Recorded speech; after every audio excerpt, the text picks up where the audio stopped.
ओम ज्ञानतिमिरन्धस्य ज्ञानाञ्जनशलाकया चक्षुरुन्मिलितं येन तस्मै श्रीगुरवे नमः। वन्देऽहं श्रीगुरोः श्रीयुतपदकमलं श्रीगुरून् वैष्णवांश्च श्रीरूपं साग्रजातं सहगणरघुनाथान्वितं तं सजीवं साद्वतं सावधूतं परिजनसहितं श्रीकृष्णचैतन्यदेवं श्रीराधाकृष्णपादान् सहगणललिता श्रीविशाखान्वितांश्च। हे कृष्णा करुणा सिन्धो दीनबन्धो जगत्पते गोपेश गोपिकान्त राधाकान्त नमोस्तुते। तप्त काञ्चन गौरांगी राधे वृन्दावनेश्वरी वृषभानुसुते देवी प्रणमामि हरिप्रिये। नमो महावदान्याय कृष्ण प्रेम प्रदायिने कृष्णाय कृष्ण चैतन्य नाम्ने गौरत्विषे नमः। पञ्चतत्त्वात्मकं कृष्णं भक्तरूपस्वरूपकं भक्तावतारं भक्ताख्यं नमामि भक्तशक्तिकं। श्रीकृष्ण चैतन्य प्रभु नित्यानंद श्री अद्वैत गदाधर श्रीवासदि गौरभक्तवृंद। हरे कृष्णा कृष्णा कृष्णा हरे हरे हरे राम राम राम हरे हरे। जन्माद्यस्य यतोऽन्वयादितरतश्चार्थसुभिज्ञस्वराट् तेने ब्रह्म हृदयादिकवये मुह्यन्ति यत्सूरयः। तेजो वारिमृदां यथा विनिमयो यत्र त्रिसर्गो मृषा धाम्ना स्वेन सदा निरस्तकुहकं सत्यं परं धीमहि। नारायणं नमस्कृत्य नरं चैव नरोत्तमं देवीं सरस्वतीं व्यासं ततो जयमुदीरयेत्। स्वस्ति अस्तु विश्वस्य खलः प्रसीदतां ध्यायन्तु भूतानि शिवं मिथो धिया मनश्च भद्रं भजतादधोक्षजे आवेश्यतां नवमतिरप्यहैतुकी। आप सभी का स्वागत है आज के इस गीता के प्रवचन में। और हम अध्ययन कर रहे हैं छठे अध्याय का 5वां श्लोक। पिछले श्लोक में भगवान ने योगारूढ़ के लक्षण बताए। योगारूढ़ किसको कहते हैं? जिसको योग में सिद्धि प्राप्त हो गई है, उसके क्या लक्षण हैं। अब इस श्लोक में वो बताते हैं कि योगारूढ़ बनने के लिए क्या करना है, क्या उसकी प्रक्रिया है। और ये और आगे वाला श्लोक दोनों बहुत ही महत्वपूर्ण श्लोक हैं, क्योंकि ये हमको समझाते हैं कि हमारा ये जो मनुष्य जीवन है ये कितना महत्वपूर्ण है, इसका क्या वैशिष्ट्य है और किस प्रकार से हम इस जीवन को सफल बना सकते हैं, हम अपना जीवन का प्रयोजन समझकर। तो उसके लिए भगवान कहते हैं उद्धरेत आत्मना आत्मानम न आत्मानम अवसादेत आत्मैव ही आत्मनो बंधु आत्मैव रिपुरात्मनः। तो बड़ा विचित्र श्लोक है। श्लोक में 7 बार भगवान ने आत्मा शब्द का प्रयोग किया है। ऐसा कोई श्लोक आपको मिलेगा नहीं जहाँ एक ही श्लोक में एक शब्द इतनी बार प्रयोग किया जाए। तो कहते हैं कि मन के द्वारा आत्मा का उद्धार करना चाहिए और कभी उसका पतन नहीं होने देना चाहिए, क्योंकि मन ही आत्मा का मित्र है और यही शत्रु है। तो संस्कृत में आत्मा शब्द के अनेक अर्थ होते हैं। आत्मा हमारी जो अंतरात्मा, जो हम स्वयं हैं, जो आध्यात्मिक वस्तु है, भगवान का अंश है, उसको आत्मा कहते हैं। शरीर को भी आत्मा कहते हैं संस्कृत में, मन को भी कहते हैं, बुद्धि को भी, दृढ़ निश्चय को भी आत्मा कहते हैं और परमात्मा को भी आत्मा कहते हैं। तो इसलिए यहाँ इसका अर्थ ऐसे भी कर सकते हैं कि हमें अपने आप को अपने आप से उद्धार करना चाहिए और अपने पतन नहीं होने देना चाहिए, और हम अपने ही अपने मित्र हैं और हम अपने ही अपने शत्रु हैं, ऐसे भी कह सकते हैं। लेकिन अपना कहने से समझ नहीं आता है कि अपना किसके लिए प्रयोग किया जा रहा है। तो इसलिए एक आत्मा शब्द का अर्थ यहाँ मन है और दूसरा आत्मा हमारी जो अंतरात्मा है वो है। तो ये सुविधा कि हम अपना उद्धार कर सकें, ये इस मनुष्य शरीर में ही हमको प्राप्त है। दूसरे किसी शरीर में अपना उद्धार करने की सुविधा उपलब्ध नहीं है।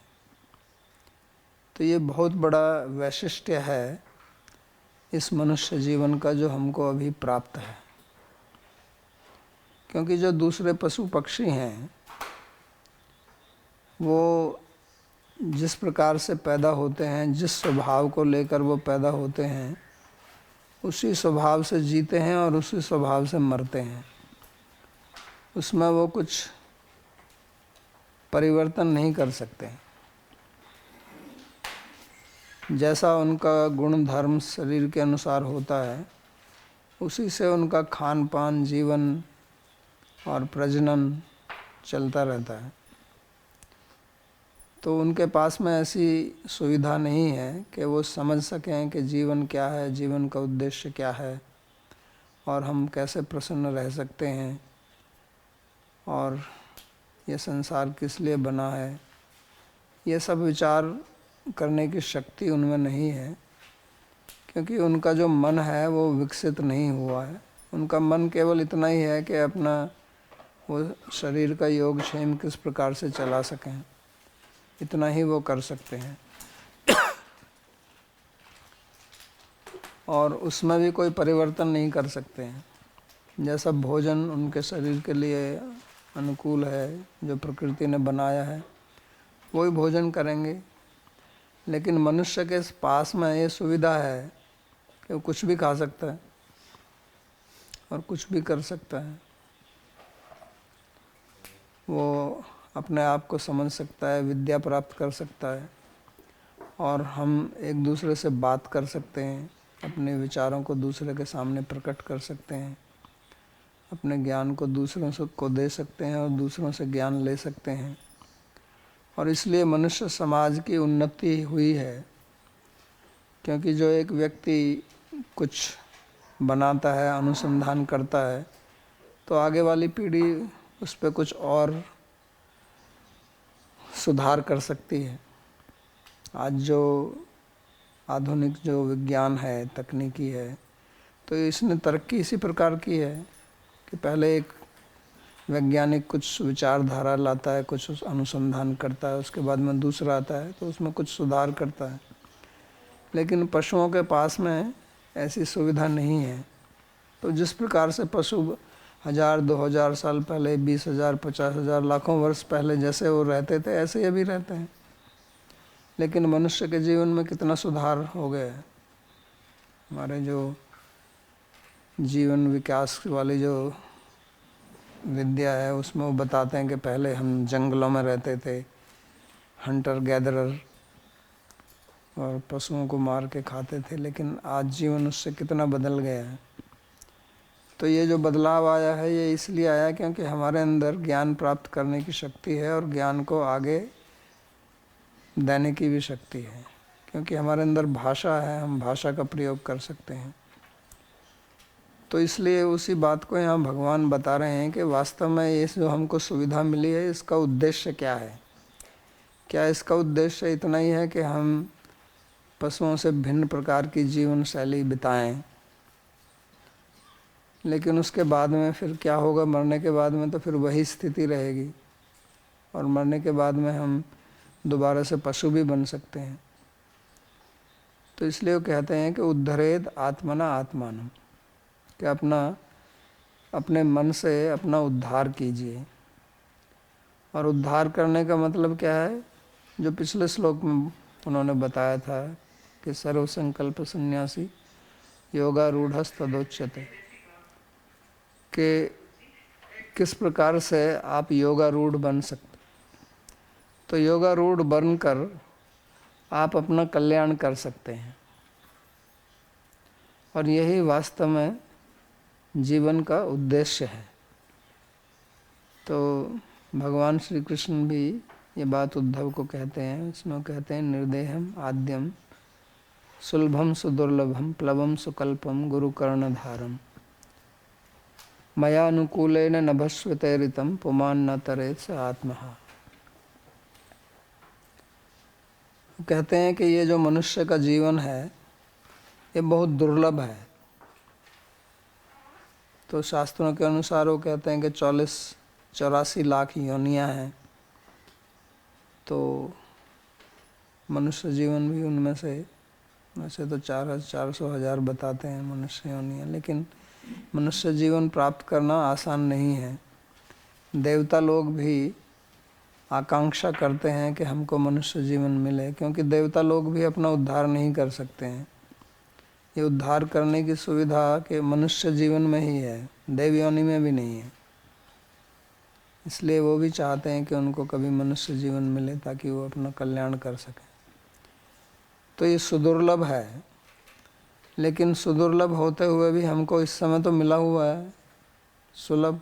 अभी तो हमें कुछ करना नहीं है इसको प्राप्त करने के लिए, तो प्राप्ति ही है। इसलिए कहा निर्देह माध्यम सुलभम सुदुर्लभम, सुदुर्लभ होते हुए भी हमको ये प्राप्त है। तो ये बड़ा सौभाग्य है हमारा कि हमको इस समय मनुष्य जीवन मिला हुआ है। और इसके लिए कहते हैं कि ये एक प्रकार की नाव है, प्लवम सुकल्पम, बहुत सुंदर नाव। सुकल्प माने बढ़िया से बनाई हुई, क्योंकि हमारे हाथ हैं, पैर हैं, हम खड़े होकर चल सकते हैं। कोई और दूसरा ऐसा पशु नहीं, पक्षी नहीं है जो सीधा खड़े होकर चलता है, सब टेढ़े चलते हैं। तो और हम अगर कोई परेशानी हो तो अपने उसको निवारण कर सकते हैं। जो चीज़ आसानी से उपलब्ध होती है उसका हम आदर नहीं करते हैं। महाभारत में एक कथा है इस विषय में कि एक व्यक्ति अपने जीवन से दुखी होके आत्महत्या करने के लिए वन में चला गया। तो वहाँ उसको एक गीदड़ मिला। तो गीदड़ कहता है कि तुम आत्महत्या क्यों करते हो? कहता मैं बहुत दुखी हूँ। तो उन्होंने कहा तुम काहे को दुखी हो, तुम्हें इतना बढ़िया मनुष्य शरीर मिला हुआ है, देखो हमारी हालत कैसी है। तो कहता है कि हमारे हाथ नहीं है, मेरे शरीर में अगर एक कहीं कांटा लग जाए तो मैं उसको कैसे निकालूं। अभी तो हमें कहीं खुजली होती है शरीर में तो हम खुजा लेते हैं उसको, लेकिन अगर अंदाज़ा लगाए अगर हाथ ना हो और आपके शरीर में खुजली हो तो कैसे खुजाएंगे, और भोजन कैसे करेंगे बगैर हाथ के। तो चातुर्मास्य जो करते हैं उसमें चातुर्मास्य करने में एक विधि है कि आप भोजन कीजिए बगैर हाथ के लिए। जो चातुर्मास्य करते हैं उनमें एक विधि ये भी है कि आप बगैर हाथ लगाए भोजन करो। तो मैंने भी प्रयास किया था एक बार, एक दिन करने का। तो सामने खाना रख के ऐसे मुंह से खाया मैंने, तो 2 मिनट बाद में कमर में दर्द हो गया। क्योंकि आपको ऐसे झुकना पड़ेगा और झुक के ही रहना पड़ेगा, नहीं तो खा नहीं सकते आप। तो अब अंदाज़ा लगाइए, अगर आपका हाथ नहीं है, आपको भोजन खाना भी मुश्किल है। और कितनी समस्याएं आएंगी। आपको बाथरूम जाना है, हाथ नहीं है, कितनी समस्या होगी। तो अभी हमें जो सुविधा उपलब्ध है तो उसके लिए हम सोचते नहीं हैं। हम केवल व्यर्थ की चीज़ों में अपना समय बर्बाद करते हैं। तो इसलिए भगवान कहते हैं कि हमें अपना उद्धार करना चाहिए, क्योंकि ये सुविधा हमको उपलब्ध है। प्लवम सुकल्पम, बहुत सुंदर नाव हमको मिली है, क्योंकि ये संसार, इसको सागर बोलते हैं, भव सागर। तो इसको पार जाने के लिए हमको बढ़िया नाव मिली है, और नाव में कहते हैं गुरु कर्णधारम, और गुरु भी उपलब्ध है जो आपको रास्ता दिखा रहा है आपकी नाव का। और भगवान स्वयं कहते हैं कि मैं वायु हूँ, तो आपकी नाव सेल बोट की तरह मेरा फ़ायदा उठाइए। मया नभस्वते ऋतम मया। तो इन्होंने, भगवान ने हमको गीता बोल के अपना ज्ञान दिया है। ये वायु है जिसके माध्यम से हम सागर को पार कर सकते हैं। तो इसलिए मनुष्य जीवन बहुत महत्वपूर्ण है, और हमारा समय सीमित है, तो उस समय का हमको लाभ उठाना चाहिए और समय को बर्बाद नहीं करना चाहिए। क्योंकि समय अगर निकल गया तो फिर दोबारा से आने वाला नहीं है। अब जो मर्जी कर लीजिए, समय एक बार जो गया वो चला गया। तो ये स्वतंत्रता उठने की और गिरने की हमें उपलब्ध है। तो हम जैसे हैं वैसे भी रह सकते हैं, हम अपना उद्धार भी कर सकते हैं, ऊपर उठ सकते हैं और नीचे भी गिर सकते हैं। लेकिन ऐसा होता नहीं है कि कोई मनुष्य अपना जन्म ले और वो ना ऊपर उठे ना नीचे गिरे, ऐसा नहीं होता। तो ऊपर उठने का अगर प्रयास नहीं करेगा तो नीचे तो गिरेगा ही वो। क्यों? जो भी वो कर्म करेगा तो उससे उसका बंधन होगा। भगवान तो गीता में कहते हैं कि अगर आप भोजन भी पकाते हैं केवल अपना खाने के लिए तो वो भी पाप है। क्योंकि शास्त्र के अनुसार हर एक व्यक्ति कुछ ऋण लेकर पैदा होता है, पितृ ऋण, देव ऋण, ऋषि ऋण। तो उस जीवन में अगर वो चुकाएगा नहीं उनका, अपना उद्धार करने का कुछ प्रयास नहीं करेगा, तो ऋण तो रहेगा ना उसके पास में, तो उससे उसका पतन होगा। तो इसलिए मनुष्य जीवन में अगर हम अपना उद्धार नहीं करेंगे तो नीचे अपने आप ही चले जाएंगे।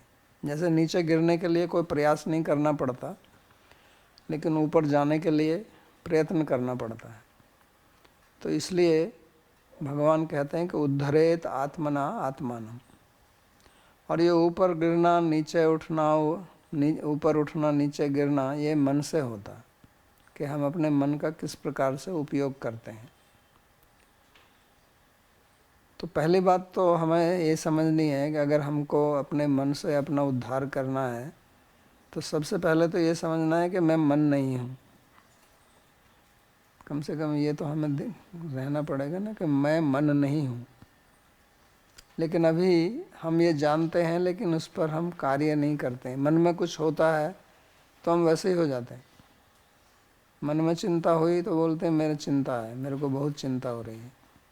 तो चिंता आपको हो रही है, आपके मन में हो रही है। ये सोचना है ना आपको। मैं बहुत दुखी हूँ, तो दुख आप है, मैं आपके अंदर है या मन के अंदर है? तो आत्मा तो ना दुखी होता है ना सुखी होता है। आत्मा को तो कोई चिंता नहीं होती है, आत्मा तो अलग है ना। तो अगर मेरे को मन से अपना उद्धार करना है तो सबसे पहले तो यही समझना है कि मैं मन नहीं हूँ, मैं मन से भिन्न हूँ। तो अगर मैं इसी को समझकर तदनुरूप कार्य करता हूँ तो इससे उद्धार हो जाएगा। तो अभी मैं मन ही अपना, जो मन में भी जो भी प्रतिक्रिया होती है, क्योंकि जो भी सुख दुख का अनुभव होता है जो भी हमारे भाव आते हैं वो मन में आते हैं, और मैं अपने को मन से मिला लेता हूँ, तो फिर मैं ही कहता हूँ मैं दुखी हूँ, मैं सुखी हूँ, मैं प्रसन्न हूँ, मैं चिंतित हूँ, मैं ये हूँ। वो तो आप तो है नहीं। वो दूसरे अध्याय में भगवान ने यही समझाया था ना उनको। तो ये तो सब मन में है। गीता के 13वें अध्याय में भी कहते हैं इच्छा द्वेष सुखम दुखम संघात चेतना धरती इते क्षेत्रम समासेन सविकारम उदाहरितम। तो ये सब इच्छा द्वेष ये तो सब मन के गुण हैं, हमारे नहीं हैं।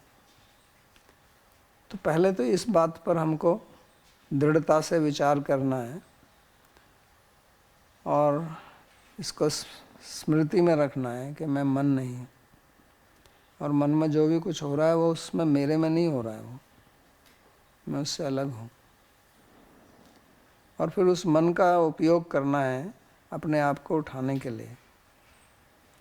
तो हम अपना बुरा भला हम जो कार्य करते हैं तो वो कार्य का फल हमको मिलता है। उद्धरेत आत्मना आत्मानम का यही अर्थ हुआ ना कि जो मैं कार्य करूँगा उसका फल मेरे को मिलता है। तो इसलिए उसके लिए मेरे को उपाय करना है और ये समझना है कि ये शरीर मैं नहीं हूँ, मैं मन मैं नहीं हूँ, और ना ये मेरा है। क्योंकि अगर ये मेरा होता तो मेरे साथ ही रहता। जब मैं मरता हूँ शरीर मेरे साथ नहीं जाता। अगर मेरा ही है मेरे साथ चलता। तो ये छोड़ना पड़ता है मेरे को, और ये मेरे लिए भी नहीं है। अगर ये वास्तव में ही शरीर मेरे लिए होता तो फिर मेरा नुकसान क्यों करता, मेरे को परेशानी क्यों देता। अभी तो कितनी परेशानी देता है। तो ये हमको मिला हुआ है कुछ समय के लिए, और बुद्धिमत्ता इसी में है कि हम इसका उपयोग करें। नहीं तो भगवान कहते हैं भवाब्धिम न तरेत स आत्मा, कि जो इस मन का, बुद्धि का, शरीर का, मन आत्मा के सारे अर्थ कर सकते हैं, शरीर भी है बुद्धि भी है। तो इसका कहने का मतलब भगवान का यही है कि अपनी मन बुद्धि शरीर सबका सदुपयोग करके हमको संसार सागर से पार करना। इसलिए आत्मा शब्द का प्रयोग किया उन्होंने। क्योंकि ये प्रश्न हो सकता है कि भगवान आत्मा शब्द का क्यों प्रयोग कर रहे हैं, सीधा मन क्यों नहीं कह देते हैं। क्योंकि अगर मन शब्द का प्रयोग करेंगे तो मन का ही प्रयोग करेंगे, फिर बुद्धि रह जाएगी, शरीर रह जाएगा। लेकिन वो ये कहना चाहते हैं कि अपना मन बुद्धि शरीर अहंकार चित्त जो भी कुछ है उसका आप सदुपयोग कीजिए। तो इसलिए आत्मा शब्द का प्रयोग किया, क्योंकि आत्मा के वो सब अर्थ आ जाते हैं इसमें। तो ये इसलिए उनका भाव है। तो जैसे अगर मेरे को भूख लगी है तो मेरे को ही भोजन करना पड़ेगा। ऐसा नहीं है कि मैं कोई नौकर रख लूँ कि भाई तू खा लेना, मेरे को भूख लगी है, मेरे पास समय नहीं है। तो आप चाहे कितने ही अमीर आदमी हों, खाना आपको ही खाना पड़ेगा। नींद आएगी तो आपको ही सोना पड़ेगा। आप ये नहीं कह सकते कि मेरा सेक्रेटरी सो जाएगा, मेरे पास समय नहीं है, मैं बहुत व्यस्त हूँ। तो इसी प्रकार से अगर मेरे को भक्ति प्राप्त करनी है, मुक्ति प्राप्त करनी है, तो मेरे को ही काम करना पड़ेगा। उसमें ऐसा नहीं है कि मैं पैसे से खरीद लूँ। तो कभी कभी ऐसा होता है कि कोई कुंडलिनी जागृत करना, पहले एक गुरु था वो 1 लाख रुपया लेता था कुंडली जागृत करने का। क्या 1 लाख रुपया दो आपकी कुंडली जागृत कर देंगे। तो ऐसा पैसे से अध्यात्म नहीं खरीदा जा सकता। अध्यात्म का और पैसे का कोई संबंध नहीं है। अगर अध्यात्म को पैसे से खरीद सकते तो सब जितने भी अमीर लोग हैं सब आध्यात्मिक बन जाते।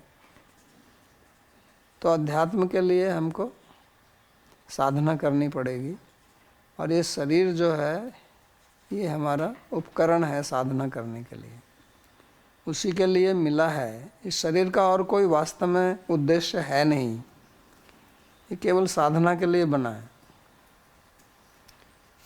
तो ये बात हमको समझनी है। इसी को भगवान यहाँ पर बता रहे हैं। और उसके लिए आपको कुछ विशेष नहीं करना है। गीता के अनुसार तो यही कहते हैं कि आपको अपनी आसक्ति का त्याग करना है, जो पिछले 100 श्लोक में कहा ना कि सर्व संकल्प सन्यासी योगारूढ़ हस्तदोच्यते, कि जो सब संकल्पों का त्याग कर देता है। उससे पहले वाले श्लोक में भी कहा नहीं संन्यस्त संकल्पो योगिर्भवति कश्चन। तो जब तक संकल्प का त्याग नहीं करेंगे तो आप क्रिया कीजिए जो भी आपको करना, लेकिन उसमें आसक्ति मत रखिए। अनाश्रित कर्म फलम, ये इस अध्याय का आरंभ इसी से ही किया था उन्होंने। कार्यम कर्म करोति ऐसे सन्यासी च योगी च न निरग्नि न चाक्रिय। तो यहाँ कार्य करने की कला भगवान हमको समझाते हैं कि किस प्रकार से हम कार्य करें ताकि हम इसमें बंधन में ना पड़ें। तो इसलिए वो कहते हैं कि ना आत्मानम अवसादयेत। अवसाद माने जिसको डिप्रेशन बोलते हैं ना, उसी को संस्कृत में अवसाद बोलते हैं, विषाद, अवसाद।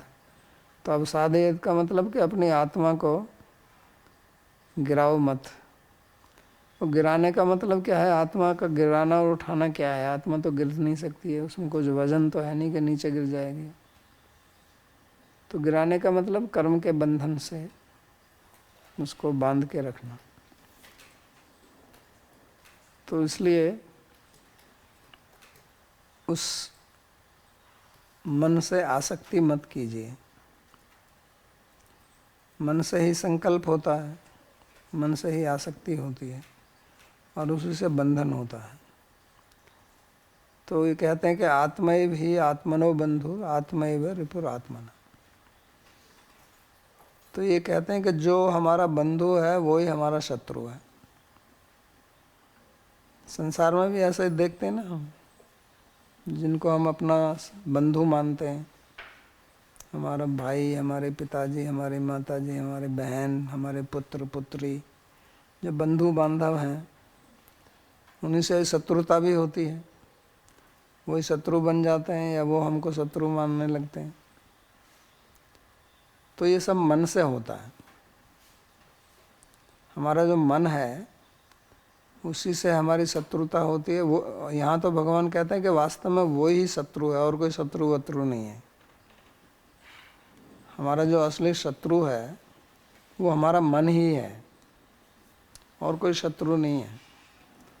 अगर हम अपने मन पे नियंत्रण रखें, हमारा मन हमारे वश में रहे, तो शत्रु कोई रहे है नहीं।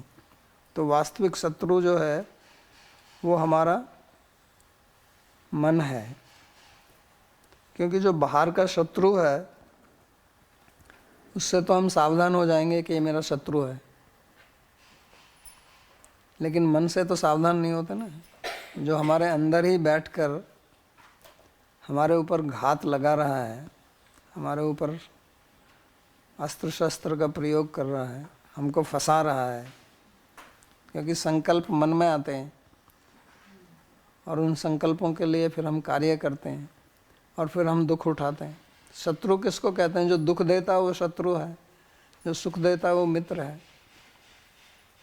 उसी को बोलते हैं। कोई हमको सुख देता है तो उसको शत्रु तो नहीं बोलते ना, और कोई दुख देता है उसको मित्र नहीं कहते। तो ये मन ही है सुख दुख का कारण, और विशेष तौर से दुख का कारण। क्योंकि सुख तो कोई ज़्यादा मिलता नहीं है, मन के कारण ज़्यादा दुख ही मिलता है। तो 11वें स्कंद में भागवतम के एक भिक्षु गीत है। तो उस भिक्षु गीत में उन्होंने यही बताया है कि हमारे दुख का कारण क्या है। तो प्राय करके हम ये सोचते हैं कि मैं अपने पति के कारण दुखी हूँ, या पत्नी के कारण दुखी हूँ, या किसी संबंधी के कारण दुखी हूँ, या हम किसी कार्यालय में कार्य करते हैं तो मेरा जो बॉस है उसके कारण दुखी हूँ, ऐसा बोलते हैं ना। किसी दूसरे के कारण मैं दुखी हूँ। या कोई कहेगा कि नहीं मेरा भाग्य खराब है, मेरे ग्रह गलत हैं, शनि की 7.5 चल रही है, उसके कारण मैं दुखी हूँ। सैटर्न पीरियड बोलते हैं ना ऐसे।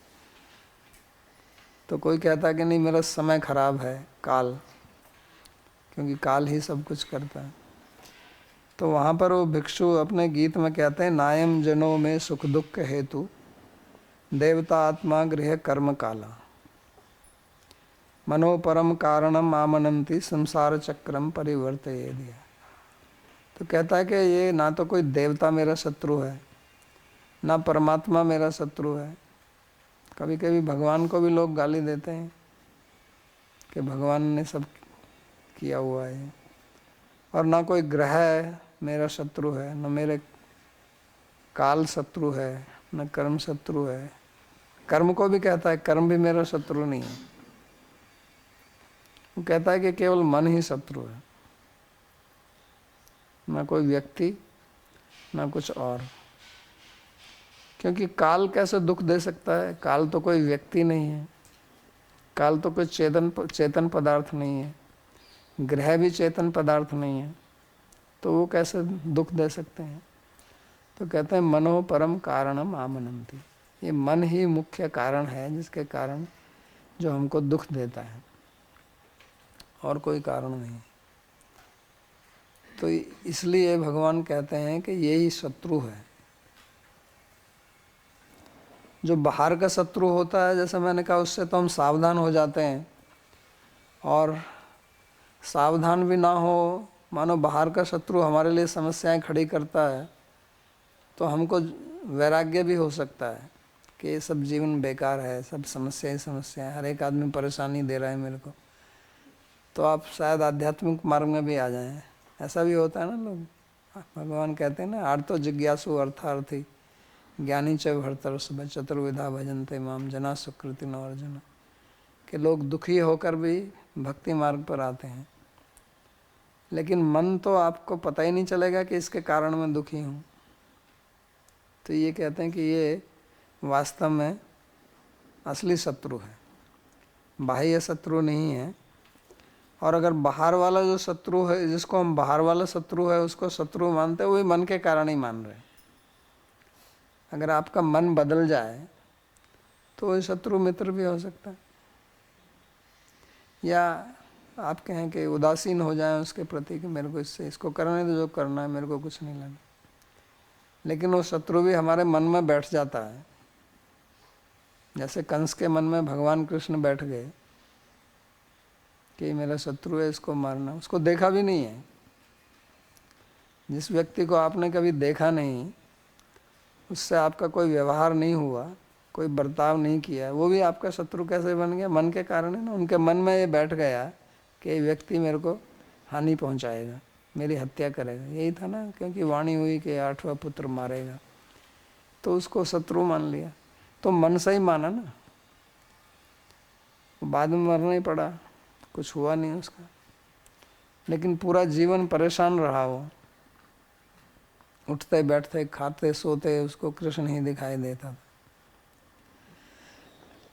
तो ये मन ही इसका कारण है। शिशुपाल जन्म से द्वेष करता था, मन के कारण। तो यही वास्तव में हमारा शत्रु है। तो इसके कारण हम गलत क्रियाएं करते हैं, मन के कारण ही। क्योंकि मन में आसक्ति हो जाती है किसी विषय का भोग करने के लिए, तो फिर हम अधार्मिक कार्य करते हैं। और तो इसलिए भगवान कहते हैं कि हमारा मन ही शत्रु है। एवकार का प्रयोग किया, बंधुर आत्मा एव रिपुर आत्मन। एव का मतलब होता अन्य योग व्यवच्छेद, कि दूसरा कोई नहीं है। एव शब्द का जो प्रयोग किया है इस श्लोक में, उनका कहने का मतलब है कि कोई दूसरा शत्रु है नहीं, केवल आपके मन के छोड़ के। तो ये बहुत बड़ी बात है और विचार करने वाली बात है, सोचने वाली बात है। क्योंकि ऐसा हम सोचते नहीं हैं। कोई नहीं सोचता कि मेरा मन मेरा शत्रु है। हमारे मन में तो हमेशा कोई दूसरा शत्रु बैठा हुआ रहता है और उसी का विचार चलता रहता है, उसी के सपने आते हैं, उसी के लिए योजना बनाते हैं। लेकिन अब भगवान क्या बता रहे हैं यहाँ पर? कि वो नहीं है। एव का मतलब ऐसा कोई शत्रु वत्रु नहीं है, हम ही अपने शत्रु हैं या हमारा मन ही हमारा शत्रु है। तो उससे सावधान रहना है आपको। अगर वो शत्रु है तो उससे सावधान रहना पड़ेगा ना। पहले भी तीसरे अध्याय में भी कहा ना, जो उन्होंने काम एष क्रोध एष रजोगुण समुद्भव महाशनो महापापमा विद्धि एनम ही है वैरिणम। वैरी बताया ना भगवान ने कि ये जो काम है ये हमारा वैरी है, ये हमारा शत्रु है, बोला ना उन्होंने। और फिर कहा कि जही एनम महाबाहो काम रूपम दुरासदम, कहते हैं शत्रु को मारो। तो कहने का मतलब ये है कि अब वो काम कहाँ रहता है? इंद्रियाणी मनोर्बुद्धिर अस्याधिष्ठानम उच्यते। उन्होंने कहा कि ये मन में रहता है। इंद्रिय बुद्धि भी कहा, लेकिन इसका मूल केंद्र जो है वो मन है। तो वास्तव में जो भगवान कहते हैं कि ये मन ही मेरा मित्र है, मन ही मेरा शत्रु है, तो वो काम के कारण है। जैसे आपका जो चाकू है, तो चाकू आपका लाभ भी कर सकता है, हानि भी कर सकता है। अग्नि है, वो आपका मित्र भी है, शत्रु भी है। अगर आपका मकान जला दे तो शत्रु है, खाना बना दे तो मित्र है। चाकू अगर सब्जी काटता है तो मित्र है, और आपकी उंगली भी काट दे तो आपका शत्रु है। तो उसी प्रकार मन में अगर प्रोग्राम ठीक है, बढ़िया प्रोग्राम है, तो मित्र है। और मन में अगर गलत प्रोग्राम भरा हुआ है तो शत्रु है। तो मन में अगर कामना, इच्छा, आसक्ति, संकल्प ये भरे हुए हैं, नकारात्मक चीज़ें भरी हुई हैं, तो मन शत्रु हो जाएगा। और उसमें अगर प्रीति, सेवा, धर्म, सत्यता ये गुण हैं तो वो मित्र हो जाएगा। तो वास्तव में मन जो है वो शत्रु और मित्र, उसमें हमने क्या भरा हुआ है उसके ऊपर निर्भर करते हैं, और वो हम ही भरते हैं उसमें। कहीं और कोई और तो हमारे अंदर कुछ नहीं घुसा सकता है ना, हम ही डालते हैं उसमें। तो ये हमारे ऊपर है कि हम उसमें क्या डालें और क्या ना डालें। जैसे हम भोजन करते हैं तो अपने पेट में हम क्या डालें क्या ना डालें ये तो मैं ही करता हूँ ना। कोई ज़बरदस्ती तो आपके मुंह में भोजन नहीं ठूंसता है, और अगर ठूंस भी दे तो आपके ऊपर है, उसको आप निगलें ना निगलें। तो इसी प्रकार हमारी जितनी भी इंद्रियां हैं, चाहे वो आँख है, कान है, नाक है, जिह्वा है, तो इस सब से जो भी कुछ अंदर जाता है वो मन के माध्यम से जाता है। मन का संपर्क होता है ना, जैसे न्याय में हमने पढ़ा है कि विषय के साथ इंद्रिय का संपर्क, इंद्रिय का संपर्क फिर मन से होता है, तो तभी हमको उस वस्तु का ज्ञान होता है। तो हर चीज़ का संपर्क मन से है। तो अब हमें ये देखना है कि उसका मन से जब संपर्क होता है तो हम उसमें आसक्त हों या ना हों। अगर वो अच्छी चीज़ है तो उसको हम पकड़ के रखें, और गलत चीज़ है तो उसको छोड़ दें। तो अगर अच्छी चीज़ को पकड़ेंगे तो हमारा उद्धार हो जाएगा, और गलत चीज़ को पकड़ेंगे तो हमारा पतन हो जाएगा। तो ये हमको अपनी बुद्धि से देखना है, क्योंकि बुद्धि के अंदर ही ये चेतना रहती है, विवेक रहता है कि अच्छा क्या है और बुरा क्या है, और उसी से हमारा उद्धार होगा। तो फिर हमारा मन हमारा मित्र बन जाएगा, फिर हमारे अच्छे संकल्प आएंगे। तो जैसे वेद में कहा है कि मेरे मन में अच्छे संकल्प हों, मन शिव संकल्पम अस्तु। और संकल्प से ही हमारा जीवन चलता है। तो ये हमारे ऊपर है। तो हम जो भी कार्य करें तो उसको देखें कि इससे मेरे को दुख मिलेगा या सुख मिलेगा।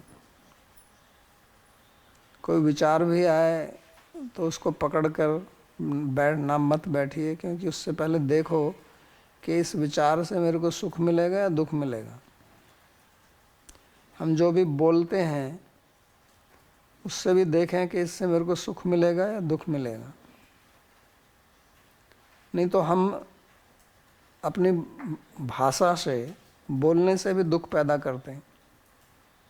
दूसरे को हम कुछ गलत शब्द बोल दें तो उसका प्रभाव वापस हम पर आएगा।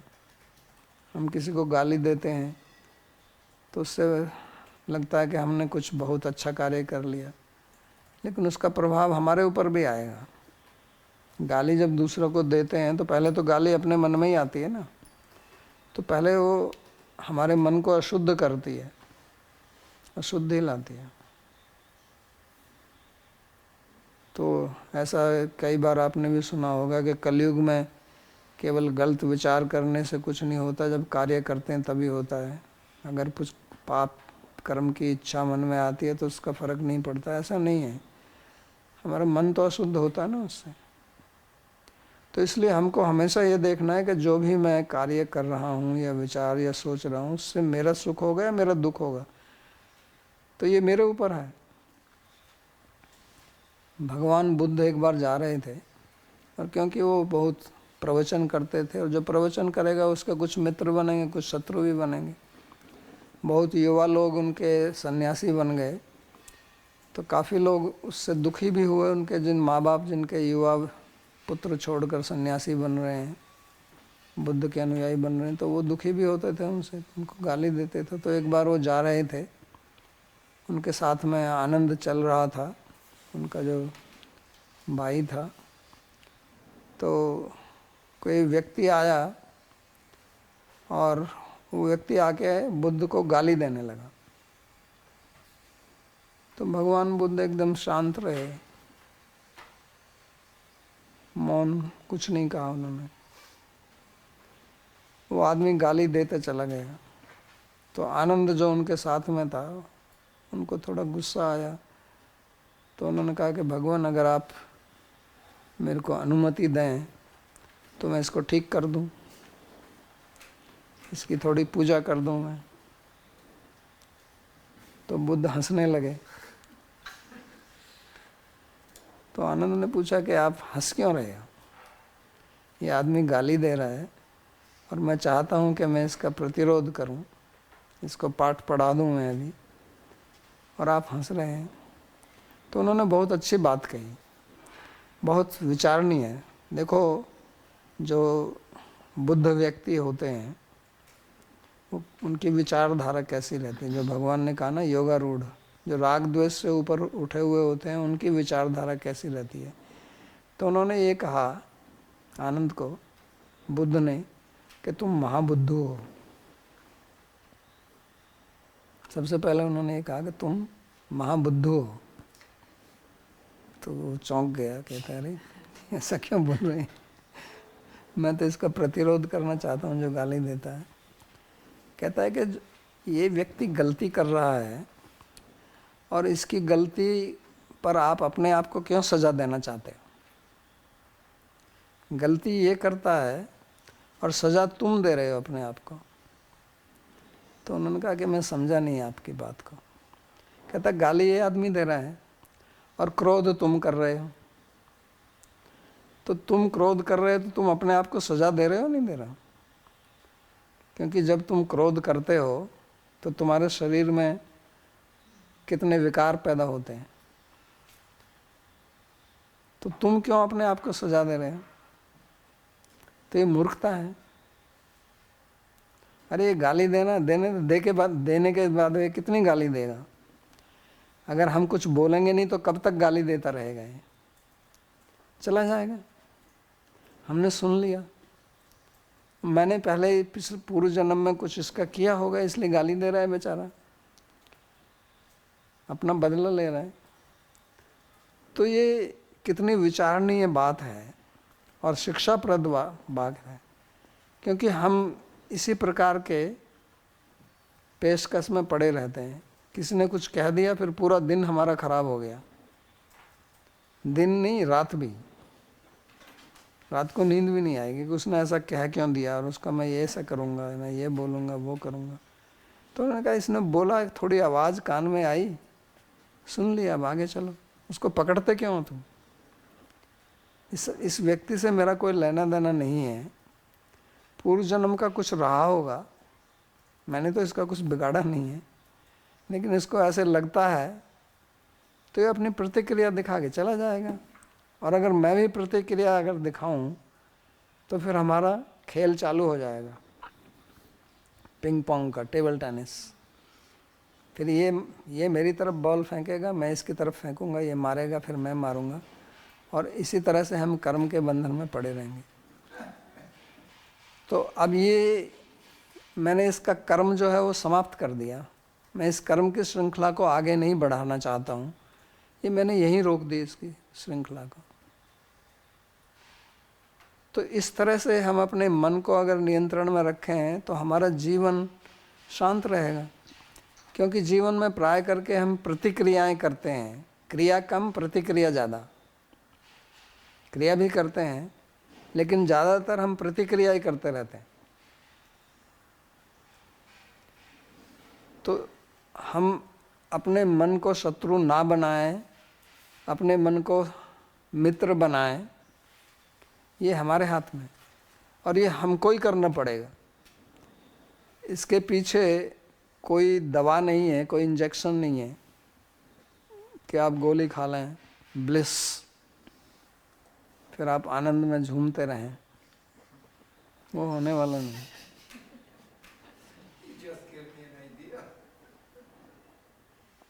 तो क्योंकि जो भी आप कर्म करेंगे उसका परिणाम आपके ऊपर आने वाला है, इसको कोई रोक नहीं सकता।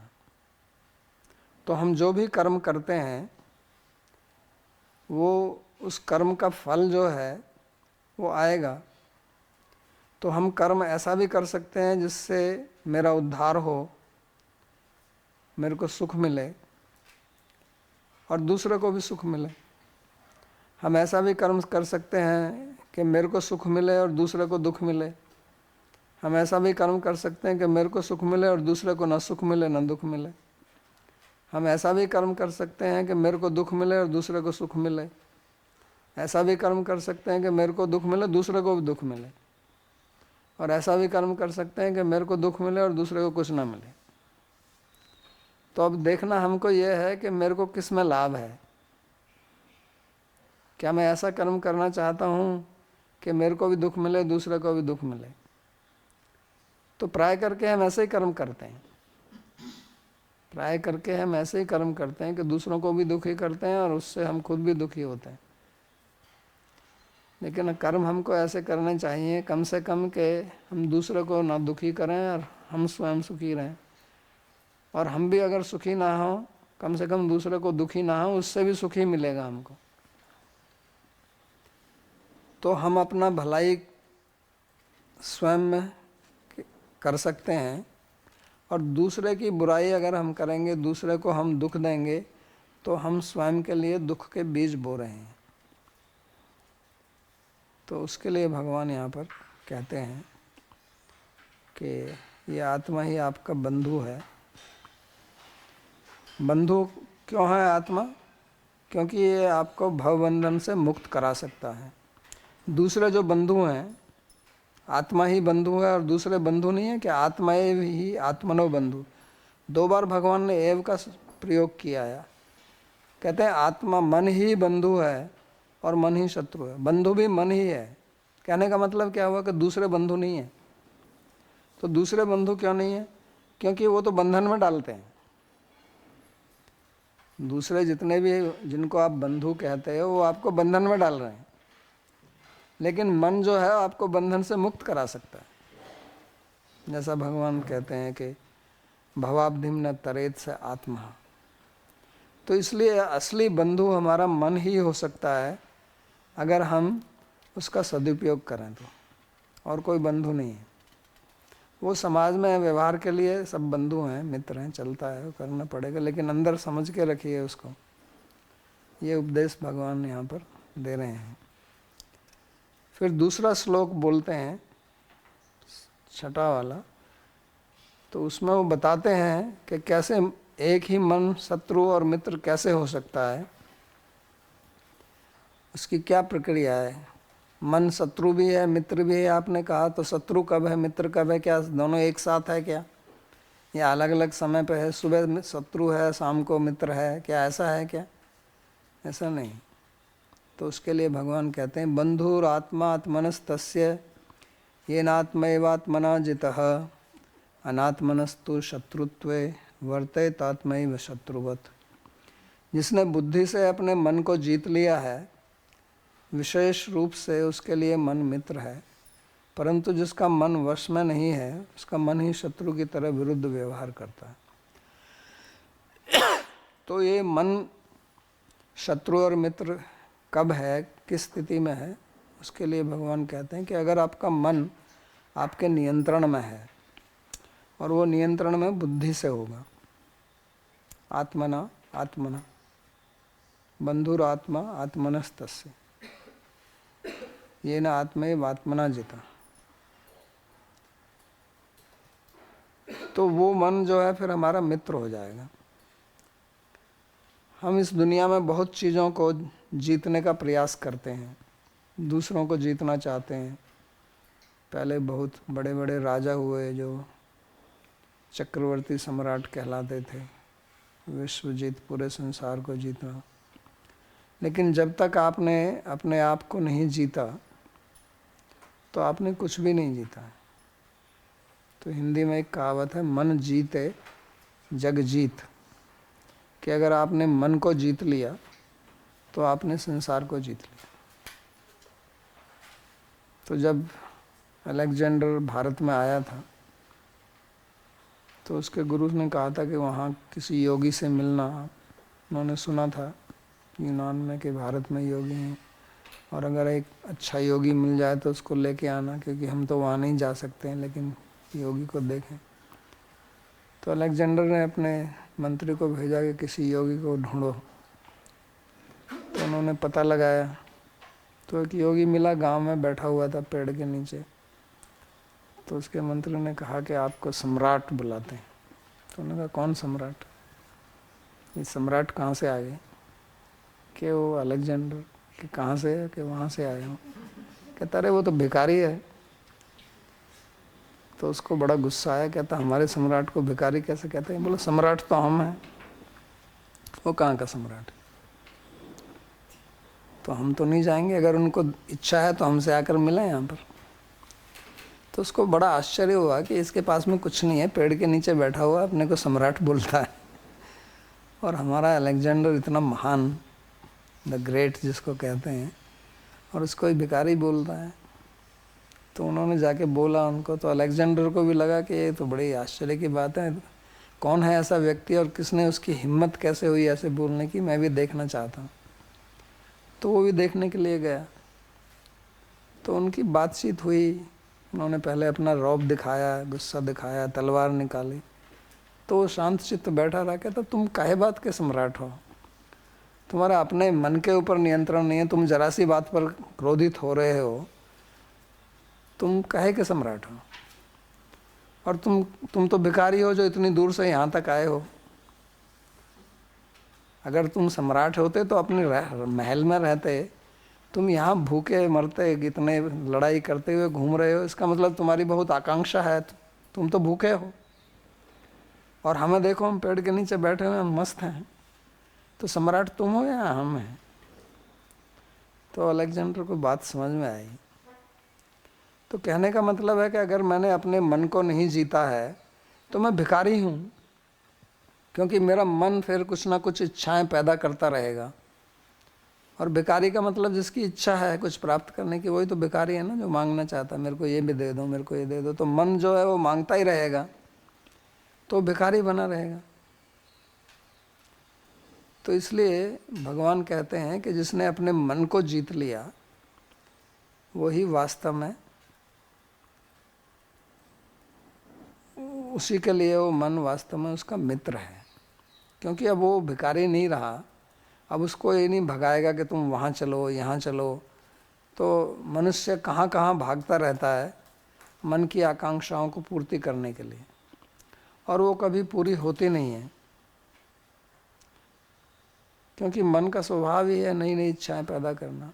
वो तो इच्छा पैदा करने की मशीन है, उसमें से इच्छाएं निकलती रहती हैं। एक के बाद एक के बाद एक के बाद, उसका कोई अंत नहीं है। तो उसका अंत करना है केवल उसके ऊपर बुद्धि से नियंत्रण करना। तो इसलिए जब तक हम अपने मन को अपने वश में नहीं करेंगे तो उतना ही वो हमारा शत्रु बना रहेगा। तो जितनी भी वस्तुओं को हम प्राप्त करना चाहते हैं विषय भोग के लिए, हम उतना ही उनके पराधीन हो जाते हैं। हम सोचते ऐसा है कि हमने इसके ऊपर विजय प्राप्त कर ली। जैसे जो आधुनिक जो विज्ञान है वो कहता है कि हमने प्रकृति को जीत लिया, लेकिन प्रकृति को जीता नहीं है, प्रकृति के और ज़्यादा वश में आ गए हैं। क्योंकि हम अब उस पर इतना निर्भर करते हैं कि अगर बिजली ना आए,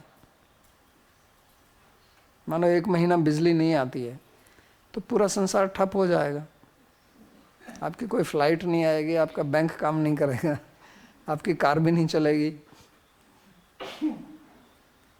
तो हम बिजली को नियंत्रित कर रहे हैं या बिजली से नियंत्रित हो रहे हैं? तो जिस चीज़ का भी हम उपयोग करते हैं हम उसके अधीन हो जाते हैं। तो जितनी हमारी इच्छाएं होंगी और जितनी हम अपनी इच्छाओं को बढ़ाते जाएंगे उतना ही हम उनके अधीन रहेंगे।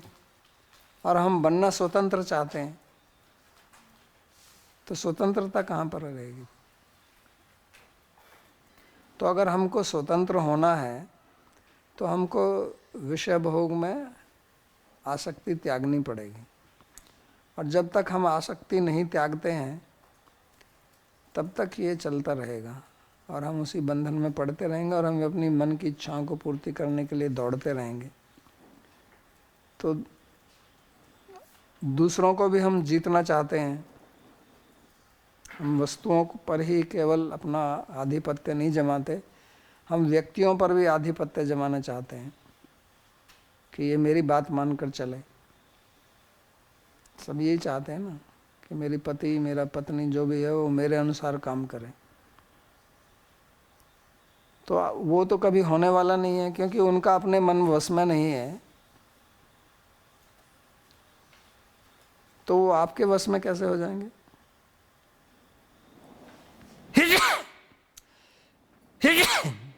तो अगर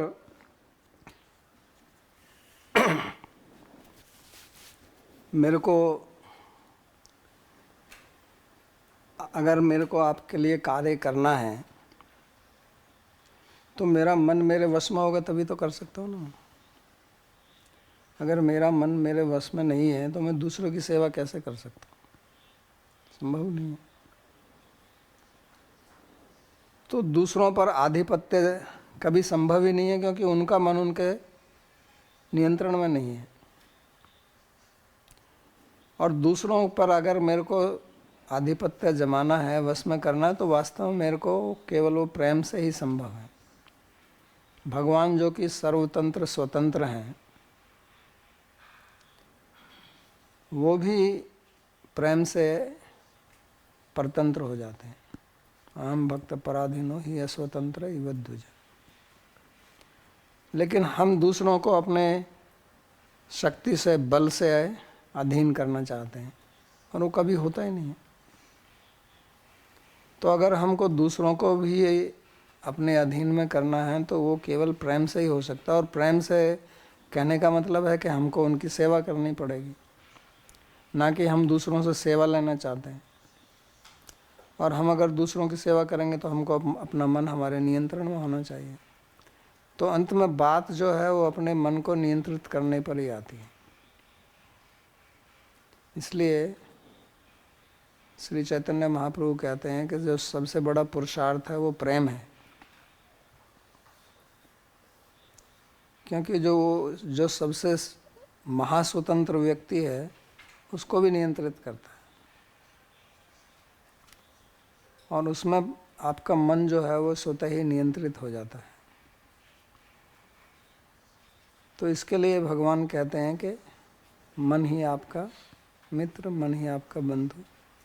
तो इसके लिए बहुत एक प्रसिद्ध श्लोक भी है, सात्यायनी उपनिषद में भी आता है, विष्णु पुराण में भी आता है, मन एव मनुष्याणाम कारणम बंध मोक्षयो बंधाय विषयाशक्त्यम मुक्त्यै निर्विषयम स्मृता। कि मन ही मनुष्य का बंधन का कारण है और मन ही मोक्ष का कारण है। तो जो विषय में आसक्त मन है वो बंधन का कारण है, और जो विषय में आसक्त नहीं है वो मोक्ष का कारण है। और जो मन मोक्ष का कारण है वही हमारा मित्र है, जो बंधन का कारण है वही शत्रु है, क्योंकि बंधन कोई भी नहीं चाहता। एक ही बंधन चाहते हैं और वो है प्रेम का बंधन। तो उस प्रेम में तो मुक्ति मिलती है, प्रेम में तो स्वतंत्रता आती है, प्रेम में बंधन नहीं होता वास्तव में।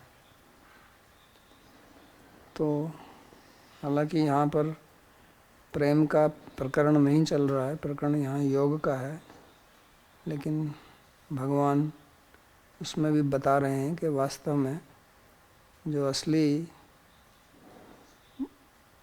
स्वतंत्रता है वो प्रेम से ही मिलती है, क्योंकि उसमें मन नियंत्रित रहता है। और जब तक मन नियंत्रित नहीं होगा तब तक वो हमारा शत्रु बना रहेगा। शत्रुत्वे वर्तेत आत्मा एवं शत्रुवत। शत्रुत्व माने शत्रु भाव, यानी कि उस मन का भाव जो है वो शत्रुत्व रहेगा। ये बहुत महत्वपूर्ण शब्द का प्रयोग भगवान ने किया है कि शत्रुवत, शत्रुत्व शत्रुवत। 2 बार क्यों प्रयोग किया? वो इसलिए किया है कि कोई शत्रु होता है तो उसका भी भाव हमेशा शत्रु भाव तो नहीं रहता, वो अपने 50 चीज़ें और भी करता है अपने जीवन में। ऐसा तो नहीं कि वो आपके ही शत्रुता में ही पड़ा हुआ है और कुछ उसको काम ही नहीं है। कोई भी ऐसा शत्रु नहीं है आपका कि वो 24 घंटे केवल शत्रुता में ही है। ऐसा होगा तो उसका अपना जीवन नहीं चलेगा। लेकिन मन के लिए भगवान कहते हैं कि वो शत्रुत्व वर्तेत आत्मा शत्रु, कि ये तो 24 घंटे आपका शत्रु ही बना रहेगा, इसको और कुछ काम ही नहीं है। तो इससे बड़ा शत्रु और कौन होगा? तो इसलिए ये बड़ा महत्वपूर्ण शब्द का प्रयोग किया भगवान ने, शत्रुत्वे वर्तेत आत्मैव शत्रुवत्। तो ये 2 श्लोक बहुत प्रायोगिक श्लोक हैं अपने जीवन में उतारने के लिए, अपने जीवन का उद्धार करने के लिए और समस्याओं से अपने को ऊपर उठाने के लिए, किस प्रकार से हम अपने जीवन में शांत रह सकते हैं और दूसरों को भी शांति दे सकते हैं। तो तब आप देखेंगे कि आपका जीवन सुख, आनंद, समृद्धि से भरा रहेगा। तो बहुत अच्छी भगवान ने शिक्षा दी है, इसका हमको आचरण करना चाहिए। तो आज का प्रवचन यही समाप्त करते हैं। किसी को कोई प्रश्न पूछना तो पूछ सकते हैं।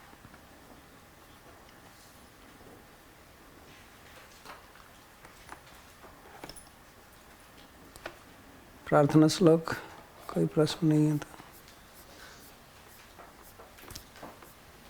सर्वोपनिषदो गावो दोग्धा गोपाल नंदनः पार्थो वत्स सुधीर भोक्ता दुग्धम गीतामृतम महत्। एकं शास्त्रं देवकी पुत्र गीतम् एको देवो देवकी पुत्र एव। एको मंत्रस्तस्य नामानि यानि कर्माप्येकं तस्य देवस्य सेवा। कार्पण्यदोषोपहतः स्वभावः पृच्छामि त्वां धर्मसम्मूढचेता। यच्छ्रेयस्यात् निश्चितं ब्रूहि तन्मे शिष्यस्तेऽहं साधिमां त्वां प्रपन्नम्। यत्र योगेश्वरः कृष्णो यत्र पार्थो धनुर्धरः